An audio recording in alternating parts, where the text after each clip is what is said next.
Hello, Huskies, and welcome back to another episode of the Talk a Latte podcast with Christian and Jamie.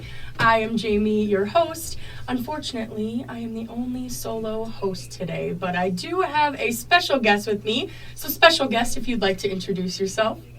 Hi. I'm Christian Montesinos. I'm the Director of the International Programs and Services Department at Michigan Tech. And of course, I am one of the hosts of Talk a Latte, but today I'm in the hot seat. Yes, Christian is our guest today, and so for a second here, he's taking off his hat as the director of IPS and putting on his immigration attorney hat today, because that is what we are talking about today. We are hosting this episode to learn all about what an immigration attorney does, how they can assist you, as well as some visas that a lot of our students ask questions about, and this is Christian's expertise. As we've mentioned many times, on our podcast, or even if you see us in the office, F and J's are the visas that IPS specializes in, but Christian does have this little bit of background on those visas as well, so he will be chatting to us today about that. But starting off, Christian, I know we mentioned it in the introduction episode, but how long have you been an immigration attorney, and what brought you or sparked your interest into becoming an attorney?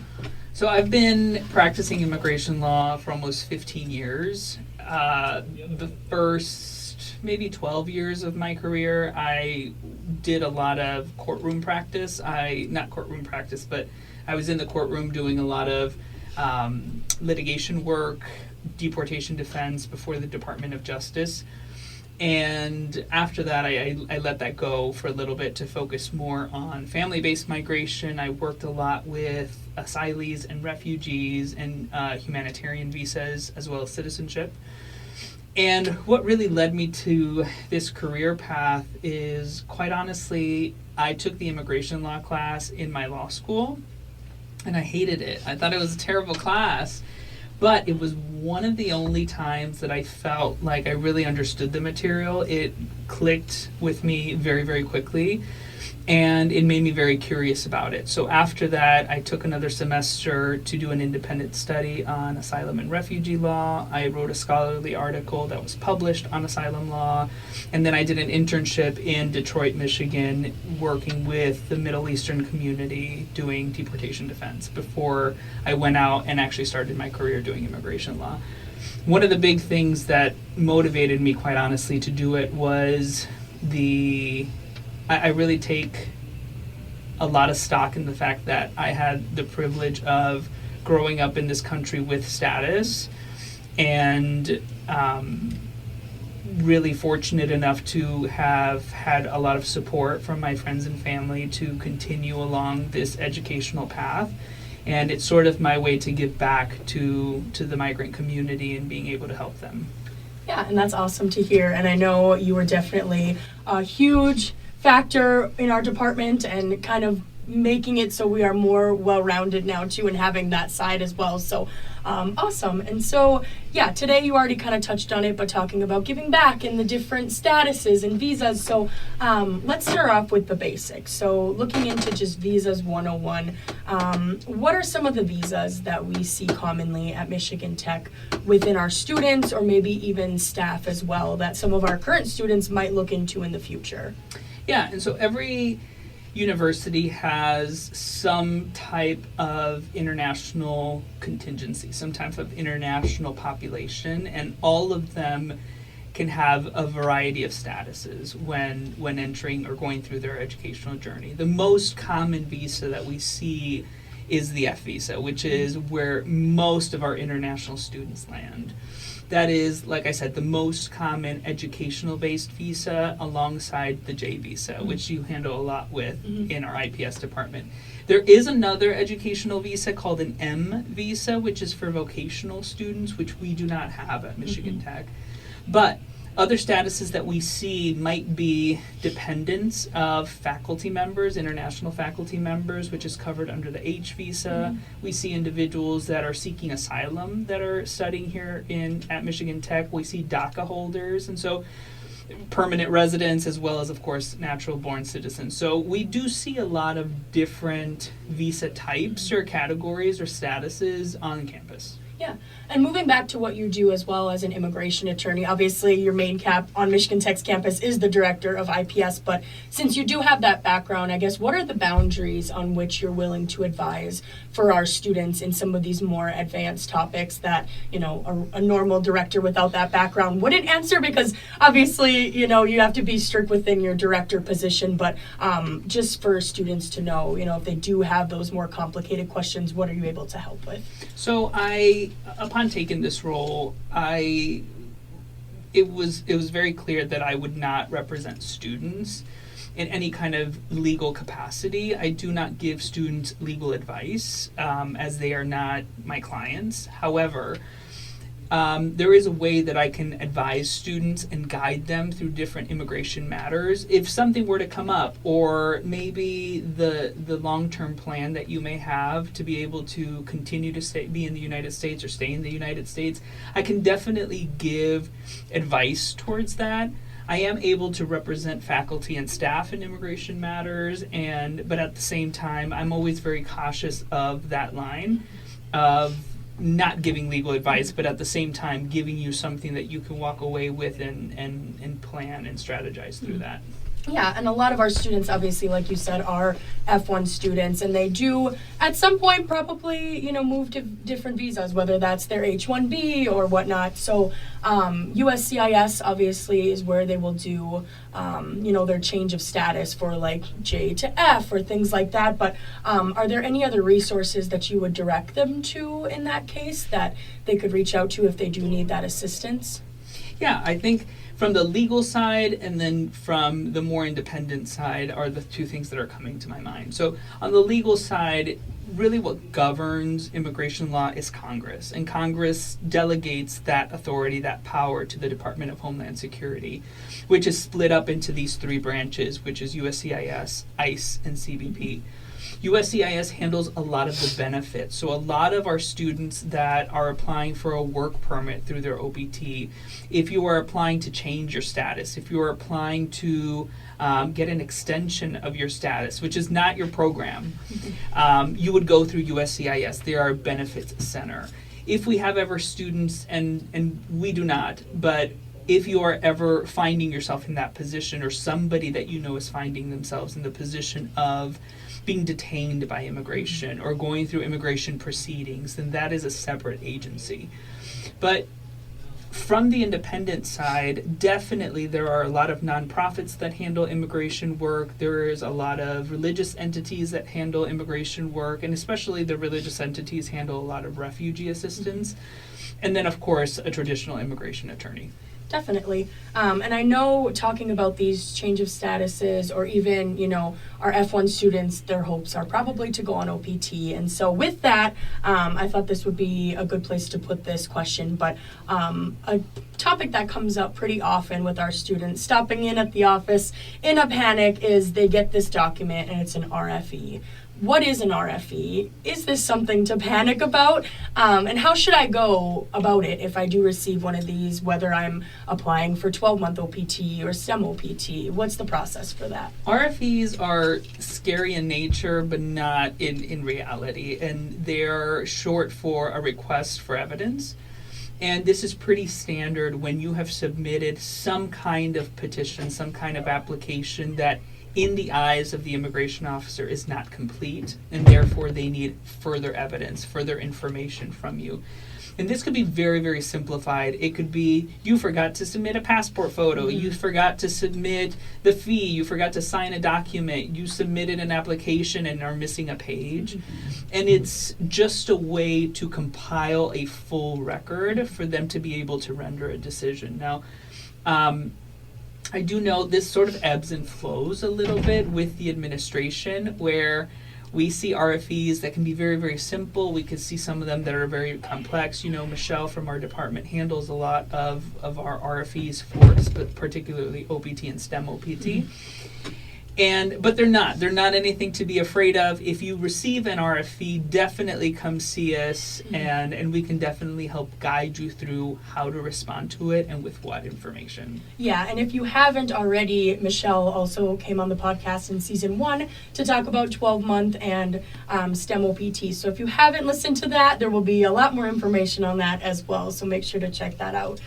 So after OPT, next in the timeline or time frame, kind of the flow that students follow, next in line would be the H1B visa. So tell us everything. What is an H1B visa? How do you obtain it? And just give us the process and what that is. That is a big question. It is. We can start small. So traditionally, the process for international students is to get here on an F or J, be able to use the life of that visa with those benefits, which include the CPT, OPT, STEM OPT. Once you are nearing the finality of that visa, we want to think about where you are at that step, emotionally, physically, right, logistically, all those sorts of things. There are students that end up not wanting to stay in the United States, and they can very well end their program, graduate, and go back to their home country. There are some students, like we've seen, J scholars sometimes are subject to a 2-year residency requirement. They have to strategize their life a little bit differently. But the more traditional path that we see, especially with our students, is jumping from that F and J to an H1B. Now, an H1B is very similar to an F student visa, but for the purposes of employment. So it's very, very similar. They almost mirror each other, except one is educational based, the other one is employment based. However, they are both temporary visas. So you are telling the government, you are telling immigration, I am here for a temporary period of time to do X thing. So an H1B is particularly to work in the United States. If you are authorized an H1B, it's valid for 6 years with the possibility of being able to extend it yearly until you are able to maybe jump to another more permanent status. And I know with 12-month OPT, that's, fair game. Anyone can apply. STEM OPT is a little different where you need that E-verified employer prior. So with H1B, is this something that everyone is eligible for, or does a company need to sponsor you, or what is the process for that? You will need a formal sponsorship to be able to apply for an H1B. The employer will actually sponsor you to be able to obtain the H1B, and so it is critical to start looking for that employer that is knowledgeable on being able to do sponsorships. Not all sponsorships look the same. So you can have someone who is exempt from the traditional H1B process. You can have someone that is not and has to enter the lottery. Okay, and what is the lottery exactly? That was my next question. It's like I knew. I know. Imagine that. The H1B lottery is actually a true lottery, just like if you would go to the gas station and play the lottery. So what you're saying is I would not win. There is no money. Well, there is money tied to it, right? Because it's a job. But generally speaking, there are 85,000 H1B visas allotted every fiscal year. And employers have the possibility during the registration period of an H-1B to submit a registration form saying, I'm going to throw Farida in here. Farida, who's our producer and our international student at IPS. But if I were to be an employer petitioning for Farida for an H-1B, during that registration period, I would submit that form saying, I want to, ultimately sponsor Farida for X position. Once that registration period closes, they will have a true lottery system where about 120,000 applicants will be selected. Now, they pick more because of the possibility, remember there's only 85,000 visas, so they pick more in order to account for people that may be denied, or they withdraw applications, they find other ways to gain status. And then the employer has 90 days to submit the H-1B application. That is the traditional route that the H-1B process goes through. If you are to be interested in maybe a teaching position. Universities are exempt from the lottery process, which makes the process go much quicker. Mm-hmm. Yeah, and I do see that we have a lot of H1B professors on campus, so something to keep in mind as well if that's something you're looking forward to in the future. But in terms of, let's say you have your H1B, you transition from OPT to H1B. So I'll talk as if I'm the IPS staff member, even though we both are. But what you'll need to do in that case then is we do have a Google form on our website where you will attach that H1B approval notice, because obviously at that point you're no longer an F visa holder once your H1B is active. So we need to be sure that we update our side of things to show that you have that new status active. But other than that, from our internal paperwork standpoint, is there anything else that would be important for someone to note if they are shifting from an F visa onto that H1B visa? Insofar as paperwork is concerned, definitely, just to piggyback off of what you said, it's so important to always check in with whoever is holding those records. And so that's crucial. Just how we bother you all the time to change your address and keep your address up to date. All those things are so important for us to be able to have the most clear record of what your status is, because even though it is every single international student's responsibility to maintain their tech status and immigration status, we do help you maintain that. Mm-hmm. And so it's important that whenever you're shifting any kind of visa that you complete one record before you start another. Mm-hmm. And I'm just going to reiterate that address comment that you made, because yes. I know I'm the one that reaches out to everyone, making sure it's updated. But we talked about RFEs, and there have been multiple students that as part of their RFEs, they've had to provide a list of every single address that they lived at while they were here. So make sure you have the dates and make sure you update it as soon as possible. So we talked about the traditional path from moving to OPT directly into H1B, but is it possible for a student to graduate with a degree and directly move into H1B, and what does that look like? Yeah, so that will depend a lot on employer opportunity and employer education. Our career services department is really quite great, and I have to shout out Melissa Michelson that she was on one of our podcasts in season 1. And she handles a lot with employers that hire international students, and it comes with this added effort from the employer standpoint, where you have to understand that it is much easier naturally to hire a domestic student. Think about it similarly. If I were to go to your home country, right, they are going to have more of a preference hiring you than they are me. And it's just because of that added effort of that immigration step. It isn't a difficult step, but that's where a lot of the education comes from. Mm-hmm. But yeah, we do have a lot of students that will go from even before they get OPT, being able to transition to an H1B. Mm-hmm. They can do it while they're on OPT. They can do it while they're on STEM OPT. Mm-hmm. Awesome. Yeah, and even though this is assuming the worst, I feel like it is an important topic to touch on as well. But while on H1B, since this could potentially be a sponsored visa by the company if not chosen for the lottery, what happens if someone is laid off or fired from a position while they're on that visa, especially if they are being sponsored by that company? Yeah, if you change employers, then that new employer has to submit an H1B on your behalf. So while that is pending, you do not lose your H1B status. You're just not allowed to work for that second employer until that H1B is processed and approved. If you were to be laid off, that is a more problematic issue because that H1B status is tied to that employer.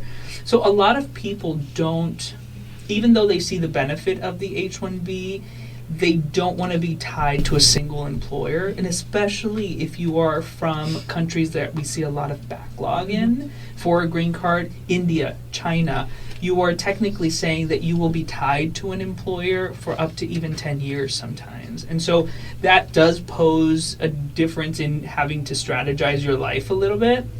And so a lot of students will try to find some kind of avenue that is not the H1B. Yeah, and speaking of which, see, it's like you know I know. what's coming next. Like, you're reading my mind, random guest who's never been on this podcast before.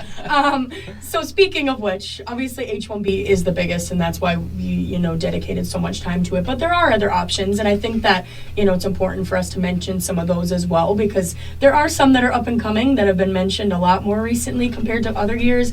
And the first one is the National Interest Waiver. So what is this? How does it work? And is there any specific eligibility with it?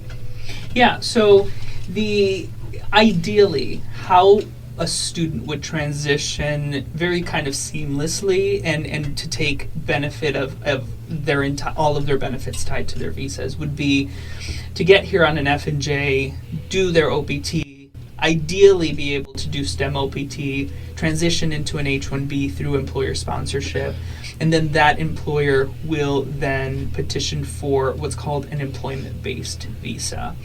Employment-based visa is almost the same as an H1B, but it's permanent.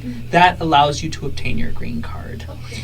And national interest waiver is something that has become a very hot button issue with a lot of the international students because it allows you to be able to petition for yourself without needing an employer to sponsor you.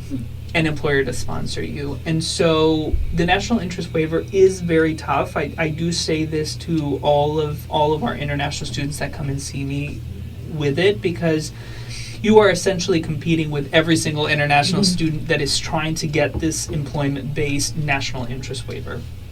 What it is that you are trying to prove to the government that whatever job you want to do, whatever business you're trying to create, whatever endeavor you want to do with the background that you have is worth them going outside of the regular traditional rules of employer sponsorship for you, and that thing is of interest to the U.S. government. Okay. And so it is very difficult, but it is something that I do help guide our students through, because every single one of them is so different in what they're studying and doing and what they want to do with that I never want to sort of crush that light of it is tough, but you have to go in there very well prepared to be able to make that argument with immigration. Definitely. Farida, you are the best podcast producer I've ever seen, so keep that visa in mind for the future.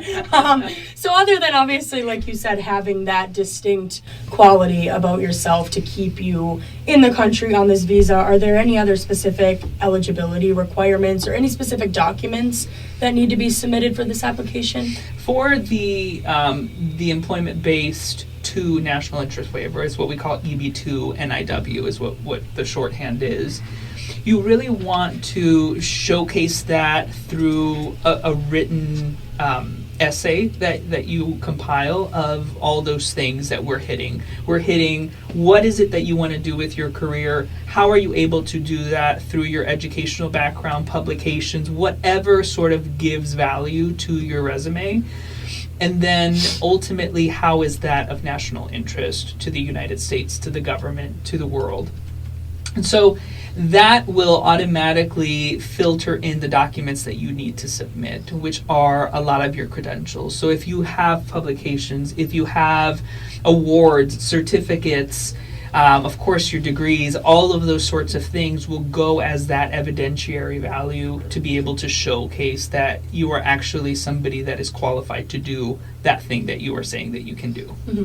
Definitely, and there are many other visa types as well, Yes. and we could be here all day if we were talking about them. So that's the main two that we'll talk about today. But I mean, even being at this job almost 5.5 years now, I swear I learn about a new visa type like every month. So I mean, it's awesome to see, and a lot of our students have been getting that advancement into other visas. So it's awesome. But yeah, so now in this part of the episode, we do have some questions or topics that some of our students wanted your expert immigration no. attorney advice on. So these aren't very similar in theme. It's kind of just all over the place, but just little things to touch on. So the first one is pertaining to travel. So whether you're a lucky person that wins the H1B lottery or you're unlucky and have issues at the border, do you have any tips on how to avoid issues at the border? And if you do run into anything, how should you react? What should you do? Yeah. I'll answer the second part, which is definitely stay calm. Stay calm, because getting agitated, getting angry with an immigration officer is never going to work in your favor. These are the individuals that have the authority and the discretion to let you enter the United States. And so just because you have a valid F1 visa, J, H1B, it doesn't matter. That does not guarantee admission into our country. And so definitely stay calm, even though they may be pushing your buttons, right? Stay calm. Remember us at IPS, remember me, stay calm. It's always important to definitely have all of your documents in line. That's one of the things that we talk about a lot in IPS. We send out emails periodically, especially when we're nearing sort of the holiday period, of having your documents ready to go and okay. That includes having a valid visa, a valid passport, having your travel signature with your most recent I-20. And I do recommend proof of enrollment. That is something new. It's not something that is required, but it's something that I think is suggested so that the officer can see that you're continuing your studies in the United States. Mm-hmm. If you were to have any issues, it's really hard to sort of give any advice on this because I don't know the reason as to why, right? Having maybe a travel signature that's expired looks different than if you went to your home country and brought back drugs, right? So those things differ quite a lot. And so I always try to instill in the students, make sure your documents are up to date, make sure that you're honest about all the questions that they ask you about. And definitely stay calm. Yeah. Word on the street is there's this thing called the I-515A. That could potentially be given to you while you enter into the country. What is that? Yeah, that is sort of similar to an RFE. Almost, quite honestly, it's an RFE if the airport or the port of entry or the border checkpoint submitted one.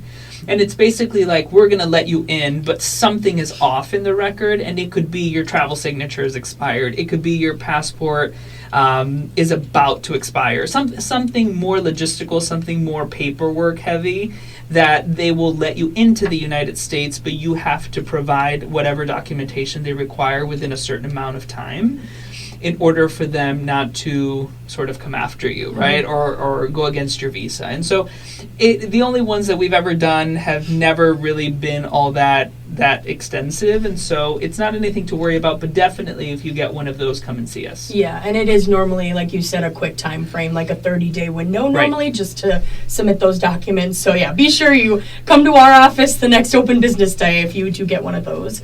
I just had to add that in there as well. So these next questions, I guess I'll combine them together, but these are for incoming students. So what would you recommend to students to help prepare them to come to Michigan Tech, or even just with their visa interviews? Do you have any tips? I try to be very proactive in this and reach out to incoming students while they're going through this process. The difficult part is that this isn't guided through the Department of Homeland Security. This is a completely different federal agency that guides this, and that's the Department of State. And they have a lot of discretion when it comes to visa approvals or denials. So I never know, and I'll never know, and you will never know who the officer is that's going to interview you, what day they're having, if they like you, dislike you, believe you, don't believe you. But they're oftentimes working from a standpoint that you need to prove to me that you are going to come back to this country. And so that is a very difficult standpoint to argue against when you don't have the proper documentation, when you don't have the proper finances. And those are the things that we see a lot of students get flagged on, is that they don't have ties in their home country, that their finances are strictly through loans, and sometimes that can affect the student's ability to be able to be approved. It also depends on the country, right? The country, the consulate that you pick, the office, all those sorts of things really go into this sort of factor pool of, are you going to get approved or not? Yeah. And I think it's also important as well to remind these students, we've talked about these different visas, and if you do have a visa interview for an F visa, that purpose is to be a student, to study. So even though it's great, you can have the benefit of CPT or OPT or STEM OPT if eligible, that's something to keep in mind as well when at your visa interview, that you are coming here on a student visa, and that's your purpose, and to take that knowledge back home. Absolutely, and I know it's hard to be an international student. Jamie, you are not an international student, and you know how hard it is to be an international student. Farida, you are living proof of that. And a lot of it really is in antiquated or policies that are really disparaging between individuals, because I've always said our international students are only allowed to work on campus for 20 hours while school's in session. And working 20 hours in Houghton, Michigan looks different than Los Angeles, looks different than Houston, Texas. And so we are trying to fit all of the international students into one box, and that just doesn't work with cost of living, with the necessities that they need to be successful here. Farida, our producer, hello. You're not off the hook for answering questions.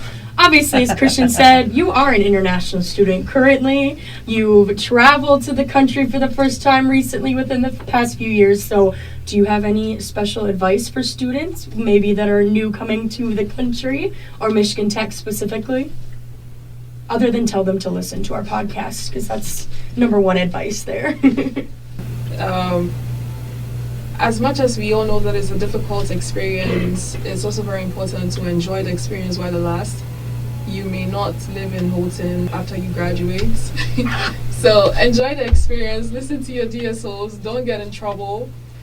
Read the IPS emails. Read the IPS email. I would say we weren't paying her to say that, but technically we are. Yeah, we are. But she's so right. Read the IPS emails and listen to the IPS podcast. Thank you very much. Your words of wisdom, very great. Listen, read the emails, read all the things. We do have one last question from a student, and then we will do a wrap up. So this student had asked, may I know how you can file for a green card, and does the university take care of this? No. That's it. No, so the university will not take care of transitioning you to any other status. And so that is something that is a personal endeavor of yours, a personal expense of yours, and it differs depending on what status you're jumping into. We never want to forget the bucket that is family-based immigration. If you were to be here during your time at Michigan Tech and you met someone that had status, got married with that person, that does open up another avenue for you to be able to get a green card. And so that you don't just have to rely on that H1B or that EB. And so there are many different ways that you can get to that green card without necessarily having to do that traditional path. Definitely. And my final question, which might be the toughest question to ask answer, I guess I could say, why do you do it? Why is this important to you? What do you feel as though is the best part of your position as an immigration attorney? Oh my gosh. Oof, that's a big question for me. Would you say that it's a burning question? It's a burning question. It's such a burning question. Oh my gosh. I don't know, quite honestly. I mean, I know, but I don't know in this moment. But I have always had a difficult time sort of fitting in and finding my place and purpose, and I see a lot of that in our international students. And it wasn't until I found immigration work that I really felt like I could change people's lives, and that's really the thing that helps me maneuver and has helped me maneuver for 15 years to do this. When I started, like I said, I did deportation defense, and I started in the juvenile docket, and so a lot of my clients were children that were being deported, and that, I mean, if you could get through that, I feel like you could get through any kind of immigration work. But it really makes me feel great to help someone find their voice in the immigration context where they don't feel like they have one. And that's always been my motivating factor when I've decided to keep going and keep going and keep going. Mm-hmm. Yeah, it definitely is a very wholesome job. And I love seeing the people that, start as an F1 student in their first year and transition to a green card. Yeah. It's awesome to see, and knowing that you were a piece of that along the way is amazing. But that is all the questions that we had today. So thank you for joining me, Thank you Mr. for having me. Host / guest / I don't know. And thank you everyone for listening today, Farida for producing once again, and we will see you next time on another episode of the Taco Latte Podcast. Bye. Bye. This has been an IPS production with Michigan Tech University. If you would like to be featured in a future episode, reach out to us at ips@mtu.edu or come to our office in the administration building. Bye!